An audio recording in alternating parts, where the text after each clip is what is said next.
I ain't talking religion, but baby, I'm a god. She. You know the vibes, you know the vibes. Little Tracy. Alright, trade review. So this is Friday's trade.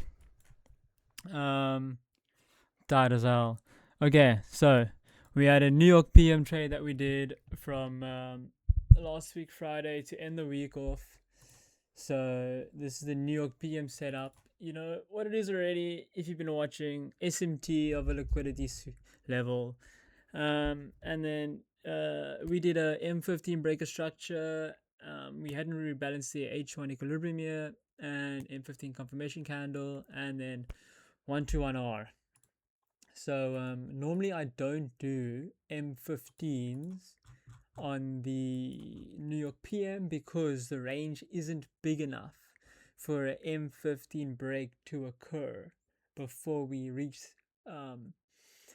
H1 equilibrium. But because we sold off like crazy during New York Open, we managed to sweep the previous week low, and we hadn't rebalanced equilibrium yet, and the 1 minute never gave us a soup opportunity. So I noticed like it was actually pretty late on. Like I only noticed afterwards. I went into the 50 minute and I was like, wait, we have the cleanest 50-minute breaker structure on both pairs. I like that symmetry. Then we have a perfect 50% retrace confirmation candle, and we have a fair value gap in that equilibrium. I was like, bro. And I only noticed this like 5 minutes before the next candle closed. So during this candle before it closed, I noticed it and I was like, all right, bro, I'm setting limit orders on this 30-minute 18:30 close, and it was like just on my like time. Like normally I do 18:45. I can take trades for New York PM. So this 30-minute candle obviously closes at 45. So I set my limit order, and then obviously I entered like when this candle came down. So I entered at about 7, and then it just shot straight up to TP pretty much. I took it on both pairs, so 1 to 1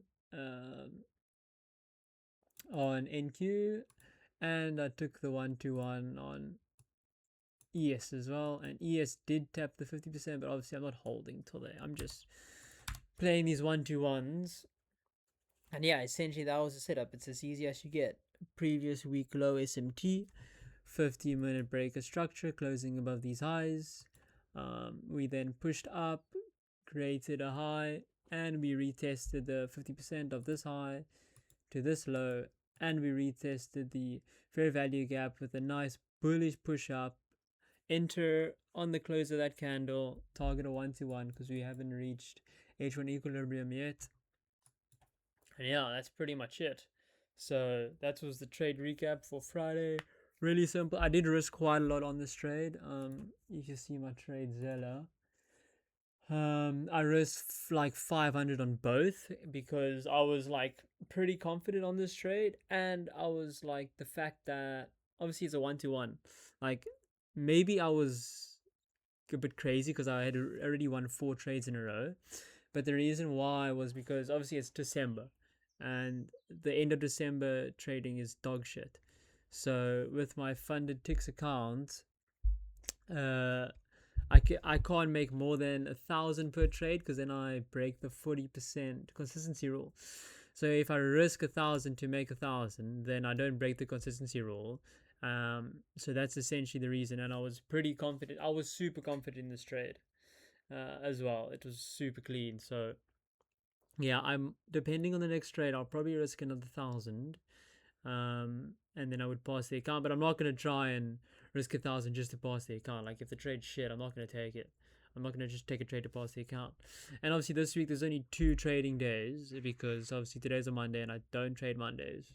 And then tomorrow is NFP, so I'm not trading that. And then Wednesday we have nothing, I believe. Yeah, Wednesday's clean. We'll trade Wednesday. Thursday we have CPI, so I'm not trading that. And then I'll trade Friday again. So if I don't see anything on Wednesday, I'll be patient and I'll look for Friday. But with this like current model that I have, where I can look for opportunities in New York Open, um, and New York PM, there's normally at least one setup that happens between 2 p.m. till 9 p.m. UTC plus one. So that's pretty much it for this video. Super short, super simple. Yeah, hopefully you guys enjoy. And then obviously funding ticks. If you want to take a challenge with funding ticks, then you can use my code comment. I'm gonna put it in the description. I can't remember if I put it in the last video's description, but I do have the affiliate link. So if you want to do this challenge that I'm doing, then you can. It's One Step Pro Plus, and then live trailing, and then yeah, you can see this is the account here. 51.5k. I need to make 52.5k to pass. So let's see if we get any opportunities this week. If we don't, we don't.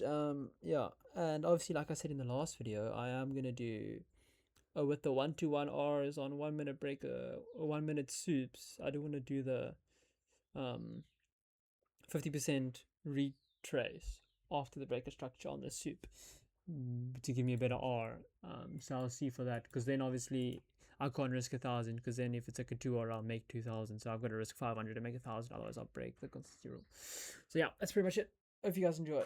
Cool. See you later, man. She.